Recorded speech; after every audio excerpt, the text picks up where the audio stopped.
less visually interesting than this, but very important, is happening, and it's about a possible curfew. We're going to listen in to Mayor Aaron Mendenhall right now. Property is only causing more pain. What's happening on our streets right now is not justice.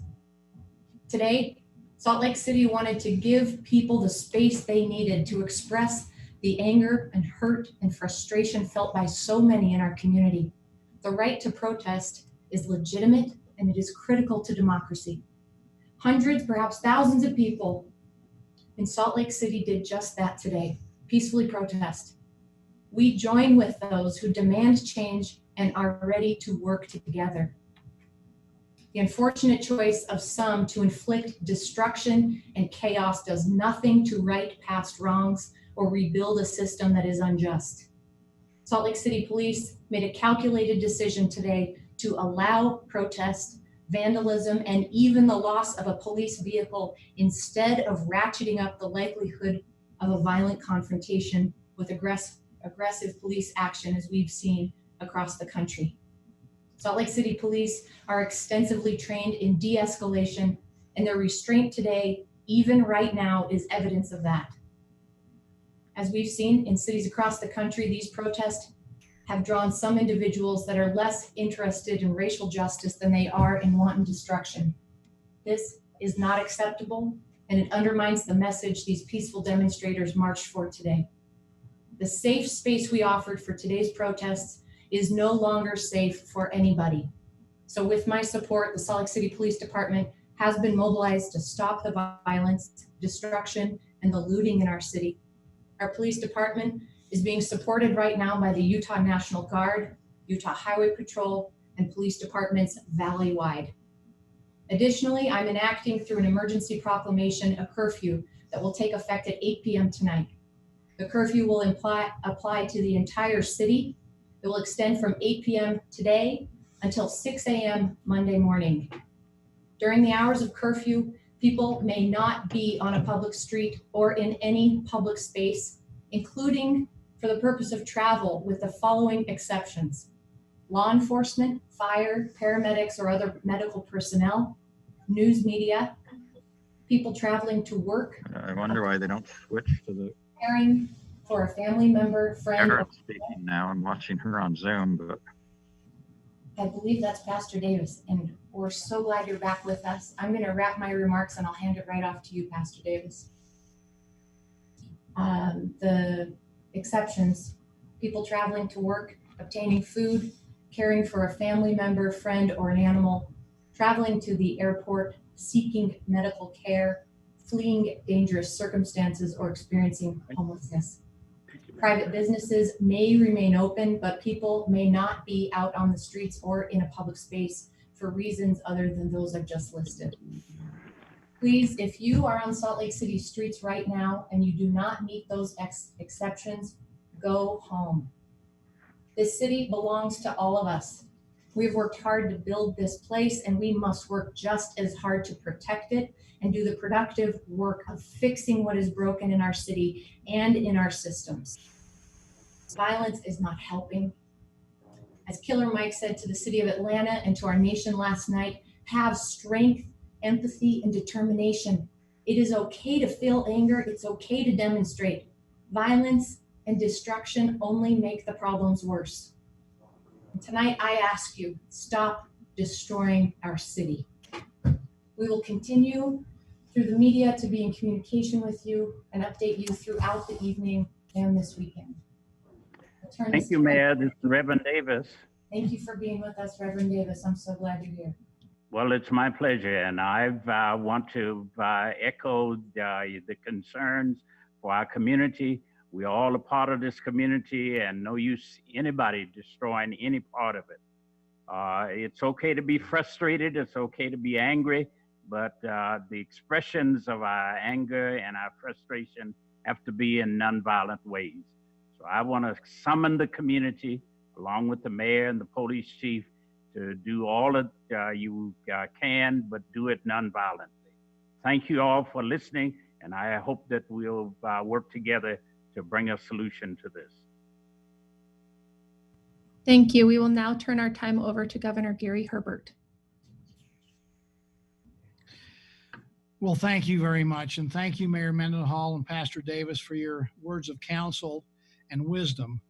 I support what you both have said and will give my undying support as we move through this kind of unusual and difficult time. I'm right now at the EOC Center at the Capitol.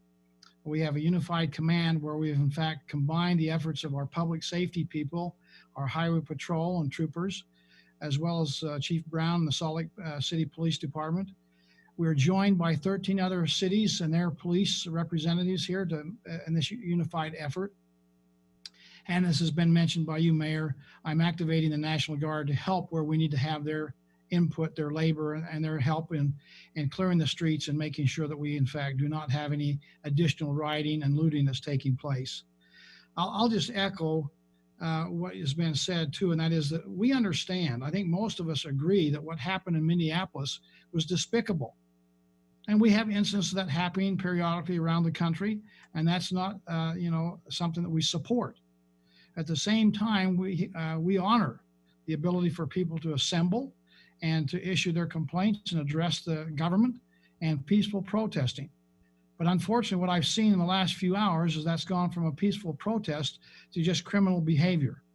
I think we need to call it what it is, criminal behavior where people are looking to riot, to loot, to create violence, and that's not acceptable. I understand that we need to do some things together, which we are doing. The reason I've activated the National Guard is to give some additional augmentation to the efforts of making sure that people's lives and their property is protected. That's what we would expect in an organized society, a civil society, that in fact laws cannot be broken with impunity. And if they are broken, then they will be punished. That's part of the protest today is if somebody's broken the law, done something in violation of somebody's constitutional rights, they should be punished, and I expect that they will. But it cuts both ways. So we're going to make no mistake that we'll do whatever is necessary to restore order to our state, to our capital city here, Salt Lake.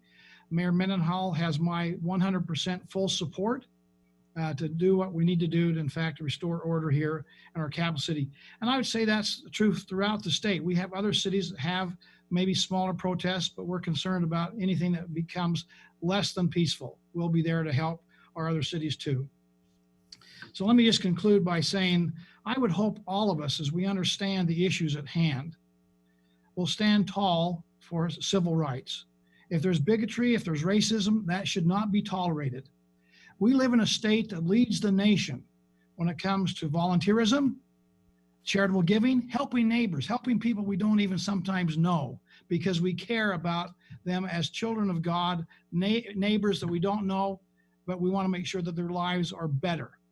That's unique in Utah compared to many places in the world today. What we see today is not typical Utah behavior. So let's make sure that we do our part to restore order and to make this a day that we won't look back with some embarrassment and be ashamed of what's taken place. We're better than that here in Utah. So again, thank you, Mayor Mendenhall, for your leadership. We support you. We back what you're doing. And certainly the 8 p.m. curfew through Monday, we support and we'll help you enforce it. Thank you, Governor. This is Chief Mike Brown. Today has been a very hard day. It breaks my heart to watch what is happening here in Salt Lake City. We want to thank those who came to peacefully protest. And I'm asking, in fact, I'm pleading with you to clear the city. I'm calling for a stop of violence and property damage. This is uncalled for. It doesn't further the message. We will be enacting a curfew from 8 p.m.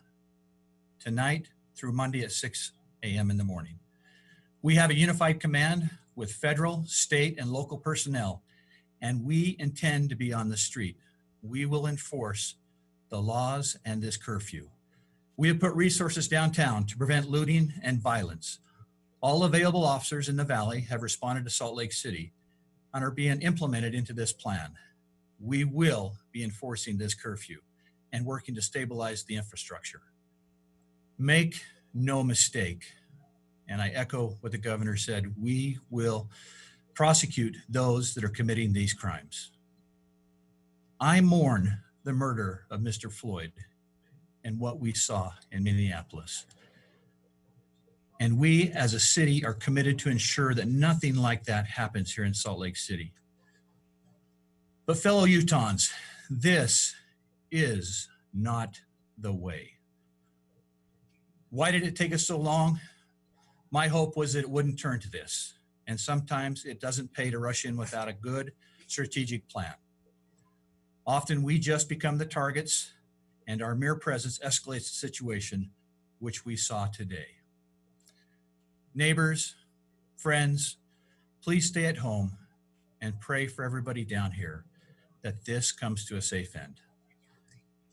I want to thank Mayor Mendenhall for her leadership, the governor for his leadership, and my dear friend, Pastor Davis. Thank you for your inspirational words. We can take a few questions if you'd like. I believe we have a question from Jim Spiewak. You can go ahead and unmute yourself, Jim, and ask. Okay, yeah, Jim Spiewak with KUTV, if everyone can hear me. Thanks for taking a quick question here. My question, maybe for Chief Brown, if you know at this point, is there anything to indicate that those that are inciting the violence that we're seeing are not local, not from the city, not even from the state of Utah, that have come here to participate in this violence? Jim, good question. At this time, we don't know. I think right now we've made a few arrests, and we will know after we gather the data on who's down here and causing that. But right now, we don't have that intel or that information. And just a quick follow-up, do we know how many National Guardsmen will be deployed throughout the city, at least initially, and then will there be others on standby if they need to be called out? I've authorized General Turley to activate and repurpose up to 200 National Guardsmen. Okay, thank you. I want to follow up on what the governor said. We're not going away. We're going to enact this curfew, and we're going to be here until Monday morning. And if we need to go longer, we will. We do have the resources, and we're very grateful for the National Guard and their support. And then I guess just one follow-up, because I was watching some of the coverage, and we saw protesters approach private businesses and start to throw things through the windows. Is there anything that we can say to business owners right now, whether they're still at their locations or throughout the weekend, if violence starts to erupt right outside of their business? Jim, what I would say is please call the cops, call 911. Let us know where that's occurring. We will have resources out and monitoring and patrolling and looking for these type of situations. But if they could be our ears and eyes, that would help. Please don't engage the protesters. Your safety is paramount, but if you could help us with that early notification just by calling 911 or 799-3000, let us know so we can respond. Next, we have a question from Ben Winslow, after which we'll go to Matt Cannon.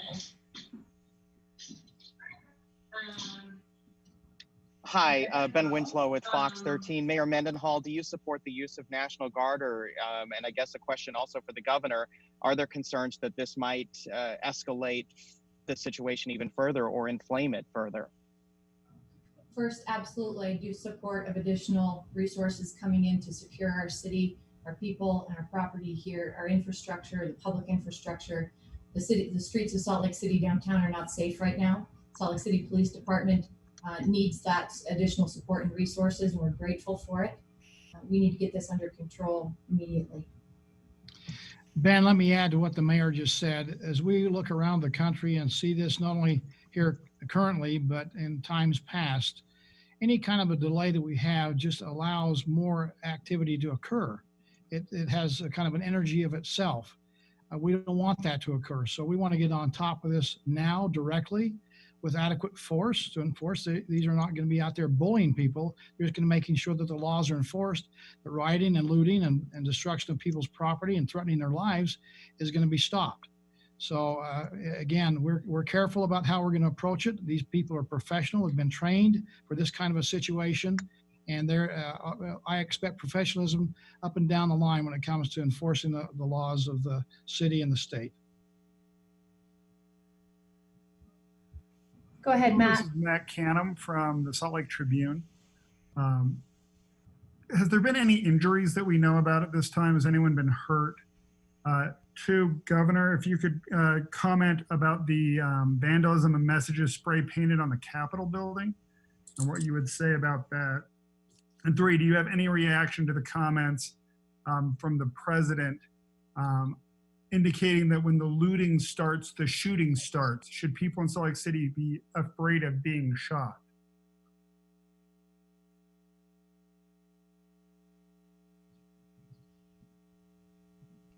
Matt, I don't know who's direct the question again. What did you want me to answer? This is the governor. Sorry, I wanted you to answer about the spray painting on the Capitol and the president's tweet about saying when the looting starts, the shooting starts. Is that, how would you, should people in Salt Lake City be afraid of being shot? Well, I would hope not. Again, I don't answer for what the president tweets out. I don't know what he was thinking about when he said it, so I'm not familiar with the quote.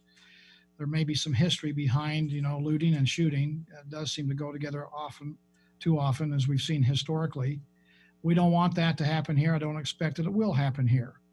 But we will enforce the law and make sure that, in fact, the laws are enforced. The graffiti on the Capitol, again, that seems to be a first source of protest signs, and sometimes they deface public property. Just a reminder, that's against the law. We'll have people out there immediately to try to clean that off and make sure that our Capitol looks presentable as it should be in our capital city. So we're not going to tolerate defacing public property. That's a violation of law also. I'd like to respond. I think that the president's tweet is racist and intended to incite fear among people, and it's absolutely inappropriate. Beyond that, I'll let Chief answer whether or not anyone has been injured in the activities and actions happened so far. Thank you, Mayor. Just real quick, looting is a theft. It's the theft of property. It's a property crime. You don't use lethal force to enforce a theft. That's completely inappropriate, and that will not occur. Just short and simple, that will not occur.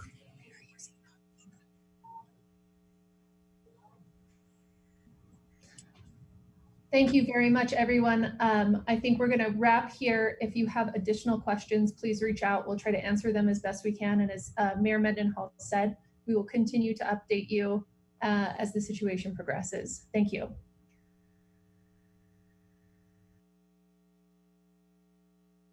We were on that Zoom call trying to get a question in. It's a convoluted thing where you raise your hand digitally, and they didn't essentially call on us. We have a couple more questions for them. But just to wrap that up, the governor calling what's happening on the streets of Salt Lake criminal behavior. We're better than that, Governor Gary Herbert said. Our police chief, Mike Brown, here in Salt Lake City, he said, "It breaks my heart what happened. They stood back as a police agency to avoid escalating any of this violence because their presence can just escalate situations like this. But their plea is to leave the city." A curfew just announced, just to wrap up everything we heard, 8 p.m. tonight to 6 p.m. Monday morning. The police chief saying, "We will prosecute those who commit these crimes." Mayor Mendenhall says, "Stop destroying this city." Certainly you heard it loud and clear from all the officials there. 8 p.m. curfew till 6 a.m. Monday morning. We are going to take